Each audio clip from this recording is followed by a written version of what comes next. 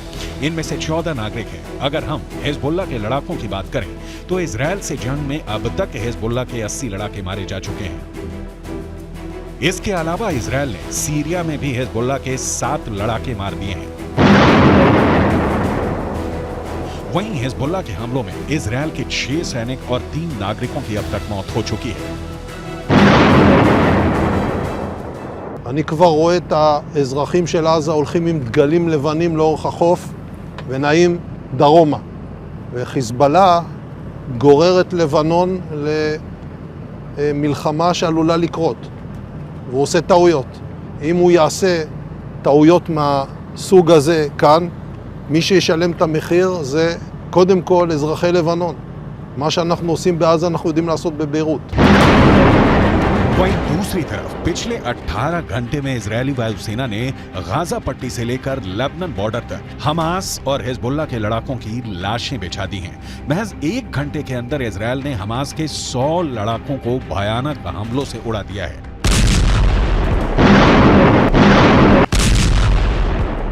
वहीं दूसरी तरफ हिजबुल्लाह के लड़ाकों को इजरायल ने इस तरह से टारगेट करके मारा है कि मरने वाले हिजबुल्लाह लड़ाकों को अपने मरने का एहसास तक नहीं हो पाया है। इजरायल की आईडीएफ ने जोरदार धमाकों से हमास और हिजबुल्लाह लड़ाकों के चीथड़े उड़ा दिए हैं। हिजबुल्लाह के पास ऐसे रॉकेट हैं जो इजरायल के किसी भी हिस्से को टारगेट कर सकते हैं। इसका अपना सशस्त्र विंग है जिसमें 1 लाख से ज्यादा लड़ाके बताए जाते हैं। इसके अलावा हिजबुल्लाह के पास 1.5 लाख मिसाइल होने का दावा किया जाता है। हिजबुल्लाह लेबनान की सेना से भी ज्यादा ताकतवर है। इसके पास बैलिस्टिक मिसाइलें भी हैं। हिजबुल्लाह हमास से ज्यादा संगठित और ताकतवर है। हिजबुल्लाह के पास इजरायल से लड़ने का खूब तजुर्बा भी है। उसके पास सबसे घातक आत्मघाती दस्ते हैं। गोरिल्ला युद्ध में इसके लड़ाके माहिर बताए जाते हैं। लेबनान, ईरान और सीरिया ये 3 देश तो इजरायल से खूनी बदला लेने पर उतारू हो चुके हैं। हिजबुल्लाह के साथ साथ हूथी विद्रोही भी इजरायली सेना पर हमला करने लगे हैं। अब खबर आ रही है कि कई मुस्लिम देशों ने कहा है कि अगर इजरायल ने सीज फायर के दौरान भी हमले जारी रखे तो फिर दुनिया इजरायल की तबाही और बर्बादी की तस्वीरें देखेंगी। फिर ना तो इजरायल को अमेरिका बचा पाएगा और ना ही ब्रिटेन और जर्मनी।